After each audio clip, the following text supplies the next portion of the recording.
Are you ready for our trip to the Kwame Nkrumah Memorial Park? Yay!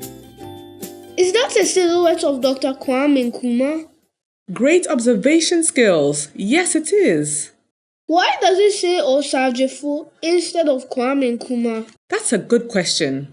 Kwame Nkrumah was given the name Osajifo, and it means victorious. Oh, is it because he successfully led Ghana to independence in 1957 and became Ghana's first president? He was victorious. Brilliant connection. Below the silhouette, it says 1909 to 1972. Oh, yes. That means he was born in 1909 and died in 1972. Wonder Space Explorers, I love how observant and intelligent you all are. Let's explore and find out more. Yay! This is such a lovely view, and the memorial park is huge. Why are the men kneeling down and what are they blowing? Those statues represent an Asante ivory trumpet group. The trumpets are made from elephant tusks and are played at important ceremonies for the king. When a king dies, the music from the ivory trumpets honor his life. The trumpeters kneel while playing to show great respect for the king. Oh, that means Kwame Nkrumah was very important, almost like royalty. Taking a closer look, I think I've seen the ivory trumpeter somewhere else. I know, it's the 5 Peswa coin. Fantastic observation! Yay, I was right.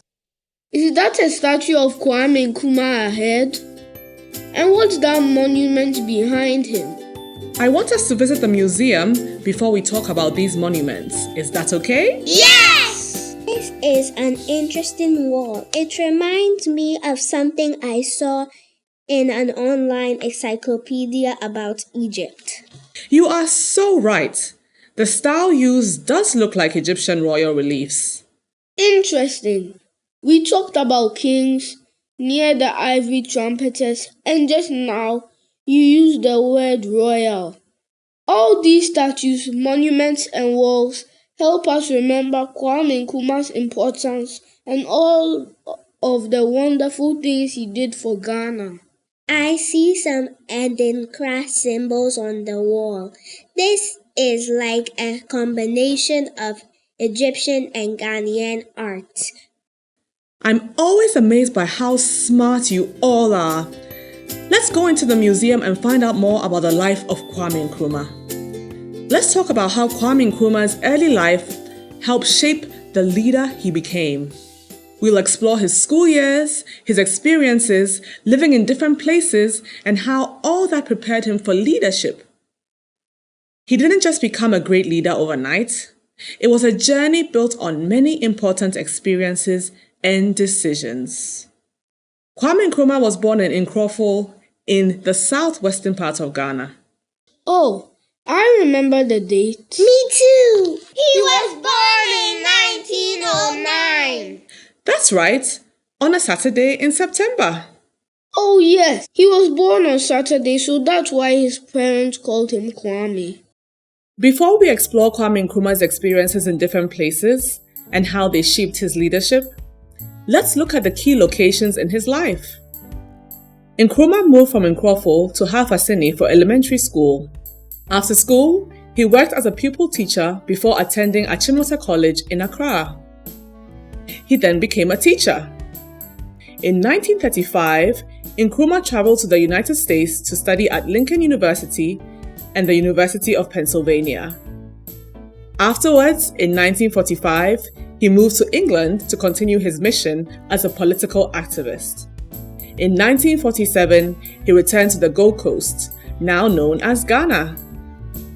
There are 5 qualities that made young Kwame Nkrumah an outstanding leader. Kwame Nkrumah loved school and he loved to read. He read everything he could find. As a young boy, he worked hard to stay in school by raising and selling chickens to help pay for his fees. When he went to America, he worked in different jobs, like in a soap factory, to support himself while studying. He earned many degrees, including a bachelor's in sociology, economics, and theology, and a master's in education and philosophy. Kwame Nkrumah wrote over 20 books in his lifetime. Number 2. Kwame Nkrumah held leadership positions at a young age. He was also a fantastic teacher. As a teacher, his primary students loved him so much they followed him home from school. While teaching in America, he was named the Outstanding Professor of the Year. At Achimota College, he joined sports teams, which helped him to see the value of teamwork and fair play. As a leader, Kwame Nkrumah believed that sports could help build a strong nation. Point 3. Young Kwame Nkrumah made it a point to learn from his role models. He admired and learned from many important people, starting with his mother, whom he called a natural leader. He was also inspired by Dr. Kwadwo Agri, a great teacher and scholar, as well as other mentors like Mr. S.R. Wood. Point 4. Young Nkrumah had a clear vision. He had a big dream of helping his country, the Gold Coast, gain independence. He studied the ideas of important leaders like Marcus Garvey, Mahatma Gandhi, and Karl Marx, which helped him develop his own plans for freedom. Point 5. Kwame Nkrumah loved Ghana and Africa and worked hard to help both. At Achimota College, he promoted African culture through traditional drumming and asafo dancing. As a young teacher, he started the Nzima Literary Society to encourage reading and learning about Nzima culture. He also helped establish African Studies departments at universities in America and Ghana. Later, he supported the development of cultural institutions as Ghana's president. Young Kwame Nkrumah led African student groups in America and England, building friendships with future African leaders. With support from his colleagues, he wrote for newspapers to promote African unity and spread ideas about African independence. In 1945, he helped organize the 5th Pan-African Congress, where leaders from Africa and the Caribbean discussed how to achieve independence. Nkrumah was invited back to the Gold Coast in 1947 to be the General Secretary for the United Gold Coast Convention, UGCC. This marked the start of Kwame Nkrumah's leadership in Ghana's independence movement. In 1949, Kwame Nkrumah left UGCC to form his own political party, the Convention People's Party, CPP. With support from his government leaders, Kwame Nkrumah led Ghana to independence in 1957 after overcoming many challenges. As Ghana's first president, Kwame Nkrumah led many development projects and achieved many great things for the nation. Shortly after independence, he married Patia, an Egyptian woman, and together they had 3 children. It sounds like he was already preparing to be a great leader, even as a young boy. That's awesome. It means the good choices I make now can really help me in the future. That is a very wise way to think about everything we have learned. Wonderful! Look! That looks like the smock Kwame Nkrumah wore for his independence speech. Yeah, I have seen lots of photos of Kwame Nkrumah wearing the smock. Very good. The Ghanaian smocks are known as fugu or batakari. On these walls, we have quotes by Kwame Nkrumah. He was a great communicator and delivered many important speeches. We measure our progress by the improvement in the health of our people, by the number of children in school, and by the quality of their education. That is a powerful line. It is indeed. Remember when we discussed how Kwame Nkrumah's early life helped shape him as a leader? While at Achimota College, Nkrumah and his friends started a speech and debate club, naming it after Dr. Kwadwo Agri. It was known as the Agri Student Society. This was just the beginning, as Nkrumah went on to deliver many more speeches throughout his life. We have a debate club at school. Maybe I should join it too so I can learn to speak in public and write great speeches. That sounds like a wonderful plan. Ah! Why is the statue missing its head? As a leader, Kwame Nkrumah experienced some very difficult times. As president, he did great things for Ghana, and most people were very pleased with his leadership. However, as time went on, not everyone liked his ideas. In 1966, when Nkrumah was away on a trip, some soldiers and people in the government decided to take over the country. This is called a coup. During this period, a statue of Nkrumah was destroyed. Sounds like a scary and dangerous time. I am not African because I was born in Africa, but because Africa was born in me. What does that mean? I can see how that might be a little difficult to understand immediately. It is a little abstract.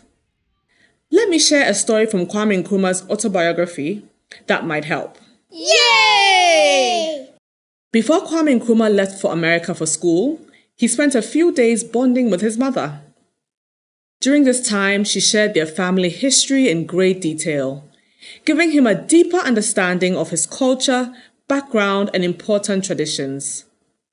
Nkrumah wrote down everything his mother told him and took it with him to America. I see. That means Kwame Nkrumah actually understood who he was as a Ghanaian and an African. It wasn't just because he was born in Africa. He was proud to be Ghanaian. I am proud to be Ghanaian too. I am proud to be African. That's right! Kwame Nkrumah loved Africa so much that he had a big dream or vision known as Pan-Africanism. His vision was to unite all African nations so they could solve problems together, share resources, and make Africa a better place for everyone. All his leadership roles in school and as a young teacher helped him prepare for this dream. I'm so impressed by how closely you have both been listening and thinking through all the information on this tour. Why is the statue of Kwame Nkrumah pointing forward? Kwame Nkrumah and his government leaders from the CPP had a special slogan they would sing and say at political rallies. It was, "Forward ever, backward never." This meant they were determined to always move forward and never go back to how things were before independence. This slogan encouraged everyone to stay focused on building a better future for the country. Forward ever, backward never. What is that monument over there? That is where Kwame Nkrumah and his wife are buried. The architect who designed the tomb was said to be inspired by the image of an upside-down sword or the bark of a tree that has been cut down. In the museum, we found out that Kwame Nkrumah's wife was Egyptian. That explains why the museum walls reminded me of Egyptian art. And does anyone else notice a slight pyramid shape in this monument? Even I must admit that is a very interesting observation you have made. I am impressed. Thank you.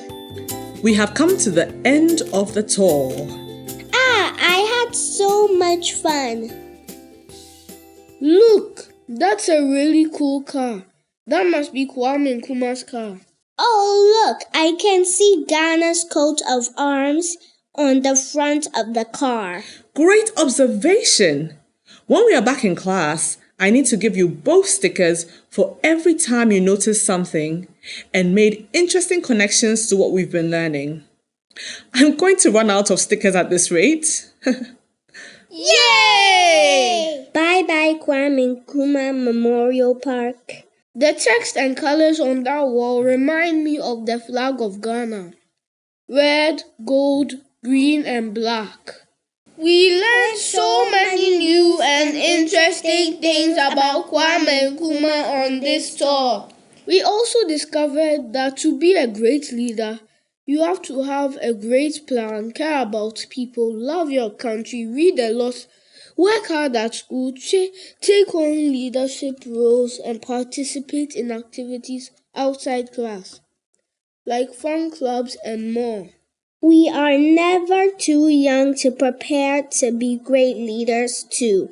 I liked that Kwame Nkrumah was also helped by lots of people and had a big group of friends, helpers, and people who inspired him. Many parts of the Memorial Park were thoughtfully designed to teach us something fascinating about Kwame Nkrumah's life.